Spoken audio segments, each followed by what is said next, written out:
En un reportaje de la SER de febrero del 2023 titulado El online grooming, otro peligro más para niños y adolescentes en red, que es cómo detectarlo y evitarlo. Según un informe de Save the Children, 1 de cada 5 jóvenes ha sufrido este tipo de conductas y un 15% en más de una ocasión.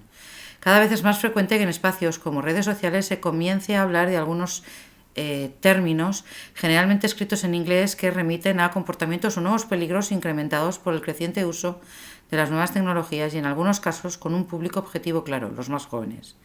Dentro de esta descripción se puede englobar el llamado grooming o también su variante en online grooming, que podría traducirse como acoso o abuso sexual a través de la red. Ambos se refieren a dos formas de acoso que implican que un adulto que se pone en contacto con un niño, niña o adolescente con el fin de ganarse poco a poco su confianza para luego involucrar una actividad sexual. Esta es la definición que da la organización de Save the Children. Esta práctica, según explica el organismo, tiene varios niveles de interacción y puede ir incrementándose el peligro progresivamente, desde enviar fotos de contenido sexual hasta acordar un encuentro íntimo.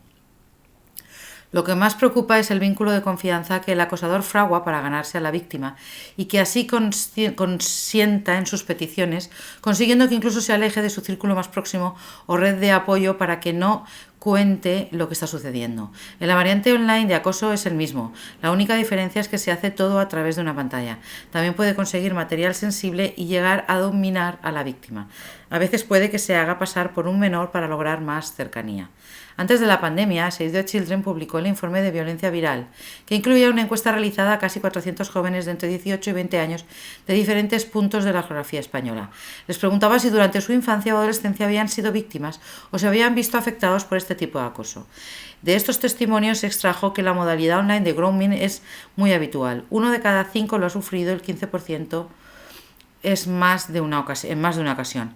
La edad media de las víctimas es de 15 años. Estos datos llevan sin actualizarse desde el 2019. Teniendo en cuenta la pandemia y el mayor uso de medios de comunicación, probablemente habrá aumentado. El organismo divide las fases de grooming en 5 pasos, cada uno de ellos compuesto por una serie de conductos que tienen como objetivo final conseguir un fin de carácter sexual. 1. Crear un vínculo de confianza. El engaño es el principal sistema para conseguir un acercamiento con el niño o la niña y suele ser un proceso lento. En muchos casos se pueden hacer pasar por menores con una edad aproximada a la víctima, y el otro método es mediante el soborno, realizarles regalos o escuchar sus problemas para luego utilizarlos en su contra. Aislar a la víctima. De esta forma minimizan el riesgo de que cuente a alguien lo que está viviendo o lo mantenga en secreto, le alejan de su círculo más próximo y seguro, como pueden ser familiares, amigos o docentes. En tercer lugar, evaluar riesgos. El agresor se asegura de que nadie conoce la relación que tiene con la víctima e intenta confirmar, con el fin de cubrir sus espaldas, que nadie tiene acceso al ordenador del niño o la niña y por lo tanto no puede descubrir sus conversaciones. En cuarto lugar, hablar de sexo.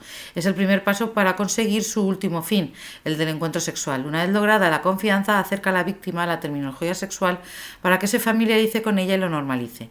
Y en quinto lugar, pedirle un encuentro sexual. Es el último paso y el objetivo principal. Con manipulación, amenazas o mentiras, el agresor le pide material íntimo o en el peor de los casos se produce el encuentro físico.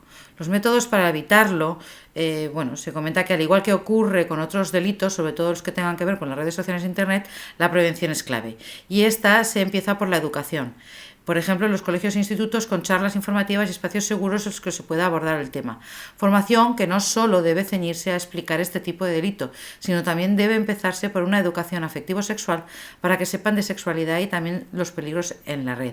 Y yo añadiría, más allá de la formación fundamental en todas las áreas que se debe impartir en casa y en el colegio, de temas sexuales, de temas de adicción, de temas de afectivas, de riesgos en redes sociales, en internet, fundamental. Y la base de todo, la confianza.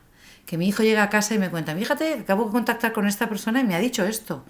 Es decir, que nuestro hijo, cada vez que algo le suene raro, a quien acuda para aclarar los temas sea a nosotros. Para esto debemos tener una confianza muy, muy buena con nuestro hijo. Entra en la web y encontrarás cómo mantenerla, cómo recuperarla, cómo ganarte y cómo crear los vínculos fuertes y adecuados con tu hijo.